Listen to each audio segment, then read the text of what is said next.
kita mau sombongkan dengan ilmu? Allah jelaskan dalam Al-Quran, wa ma utitu minal ilmi illa qalila. Saya tidak berikan kamu ilmu kecuali sangat sedikit. Itulah makna kenapa kita tidak mengetahui arti alif lam mim, Toha, Yasin. Apa tujuannya? Allah ingin tunjukkan, hei, jangan kau sombong dengan ilmu. Alif lam mim kau tidak tahu. Adakah ustadz yang sombong karena ilmunya? Banyak. Mana ustadz yang sombong yang tidak mau menerima perbedaan pendapat, seolah-olah hanya dia penghuni surga, kayak dia panitia hari kiamat. Aduh. Dulu waktu saya kecil itu, kalau kita sholat jamaah Pak di masjid subuh, kalau di samping kanan kita tidak kunut, kita tidak ribut Pak. Allahu Akbar. Samping kanan kunut, tidak ribut, kita cuma bilang dalam hati, oh Muhammadiyah. Selesai. Sekarang Pak, dia belajarnya di YouTube, baru 3 minggu, baru 2 menit habis kuotanya. Paham agama setengah-setengah. Hanya dia tahu jingkrang, hanya dia tahu pelihara jenggot, hanya dia tahu bicara Arab setengah-setengah. Afwan, jazakallah ya ukhti, kaifa haluk ya habibi, kullu nafsin saikatil maut. Ya sudahlah, jangan sombong karena ilmu. 2, apa yang mau sombong? Jawatan. Gubernur mau sombong, aduh, 10 tahun men, selesai.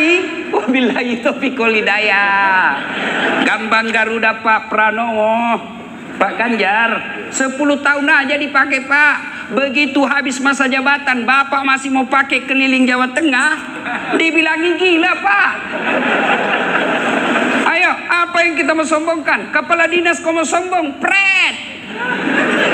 Kamu bisa jadi kepala dinas ke gubernur senang. Biar gubernur senang, kalau istri beliau tidak senang, tidak jalan kamu. Apa yang mau kita sombongkan? Hah?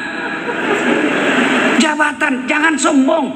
Pak Kajati mau sombong, aduh men, pensiun. Ketua DPR, ya kalau terpilih lagi Pak. Kalau tidak, wabillahi taufiq wal hidayah. Apa yang kita mau sombongkan? Ada yang merasa sombong karena hebat, banyak followernya, Dasat Latif. Jangan kau sombong Dasat. Kau bisa begitu karena ada yang nonton kamu. Kalau tidak ada follower saya, mana hebatnya?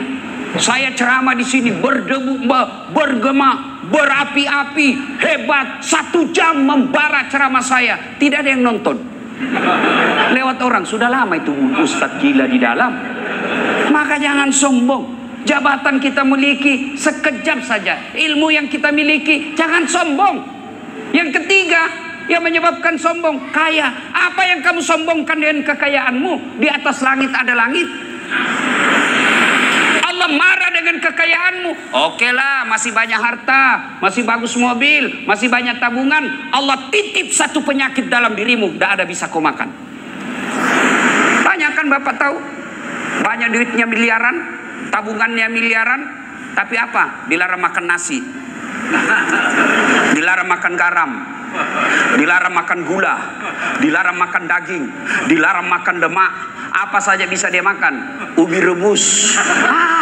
Duit 10 miliar, ubi rebus saja bisa dia makan Pak. Begitu dia ke dokter, apa kata dokter? Mohon maaf Pak Kadis, selama Bapak aktif sebagai PNS, Bapak tidak pernah kena sinar matahari. Mulai besok jam 8 Bapak keliling di komplek, kasih sinar matahari. Jangan pakai baju Pak ya, jangan pakai peci, pakai celana pendek aja Pak, supaya kena semua matahari. Jangan pakai sendal.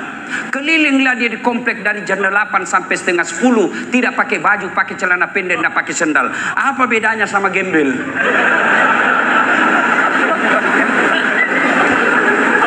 Ada 3 teman setan di dunia kata Allah. Ganiyun mutakabbir, orang kaya yang sombong. Kaya pangkat Pak Gubernur sombong, temannya setan. Kaya ilmu Ketua Basnas sombong, temannya setan. Kaya harta, hartawan sombong, temannya setan. Tapi kalau mereka golongan ini sombong, orang masih tolerir dan maklumi. Kenapa? Ada hal yang dia bisa sombongkan. Wajarlah dia sombong, dia gubernur Jawa Jawa Tengah paling banyak penduduknya, bos. Oh kaya, wajar dia sombong. Apa aja dia punya, wajar dia kaya, profesor, doktor, tinggi ilmunya. Tapi temannya setan. Meskipun itu dia masih dimaklumi. Kenapa? Segala dia punya. Tapi kalau itu sudah temannya setan. Tapi kalau sudah tidak terkenal, miskin, pengangguran, mengharap-harap THR, jelek mukanya, bau mulutnya, sombong lagi. Kau bukan temannya setan, kau sudah jadi setan, cilaka. Ayo, kalau ada di antara kita masih punya rasa sombong, Allahu Akbar, kalian gagal dalam berpuasa. Tujuan orang puasa, Bapak semua sudah hafal. Endingnya puasa, akhirnya puasa, la'allakum tattaqun. Pendeknya orang-orang yang bertakwa. Dan salah satu sifat orang bertakwa kata Imam Buzairi, tawadu. Apa itu tawadu? Rendah hati, bukan rendah diri. Saya ketawa dalam hati kalau ada lihat pejabat, anggota DPR, kepala dinas, kepala seksi mau sombong. Aduh kasihan, berapa lama kau punya jabatan? Maka semakin tinggi jabatan, semakin cakep, semakin cerdas, semakin kaya, tapi dia rendah hati. Itulah yang Allah cintai dunia sampai akhirat. Dua, karakter orang jahiliyah. Apa itu? Nganggap remeh orang lain. Selama Bapak suka nganggap remeh orang lain, itu karakter jahiliyah.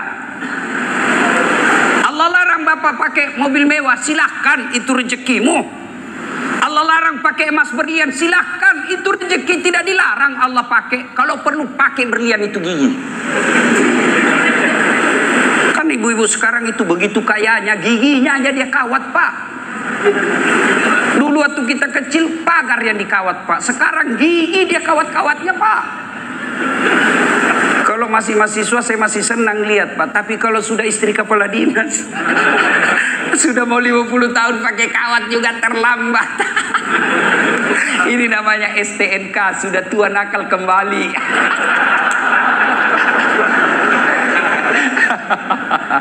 Sudahlah, daripada pasang behel, Bu, lebih baik itu harga behel kirim untuk kehidupan ibu di kubur.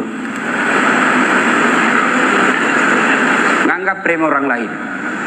Mana disebut nganggap remeh orang lain? Nih, Bapak diangkat kepala dinas, meremehkan pegawai honor. Itu sombong, masyarakat jahiliyah itu. Ada pegawai honor di sini? Ada? Banyak kan?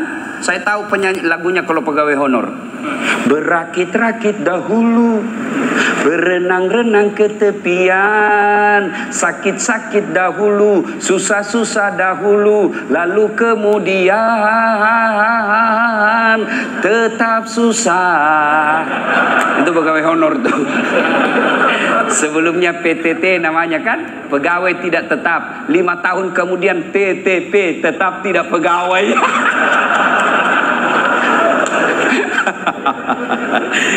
Ya. Nah, ketika masyarakat waktu itu di Mekah, jahiliyah namanya, sombong, nganggap remeh orang lain, takabur, congkak, itu kan Abu Jahal.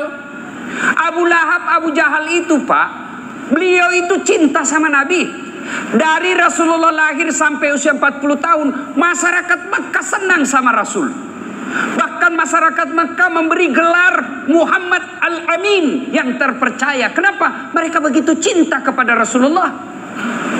Bahkan Rasulullah ketika usia 36 tahun pernah menjadi tokoh pemersatu orang Mekah pada waktu itu. Ketika apa?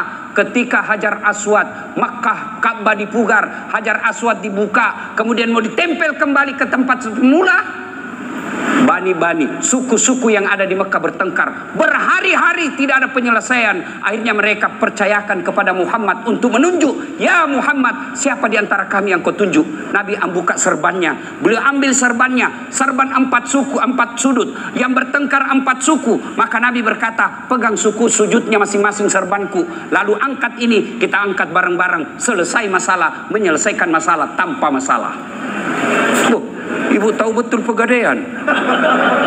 Ini kalau mau ibu-ibu kalau dekat lebaran itu sepupu dengan Pegadaian.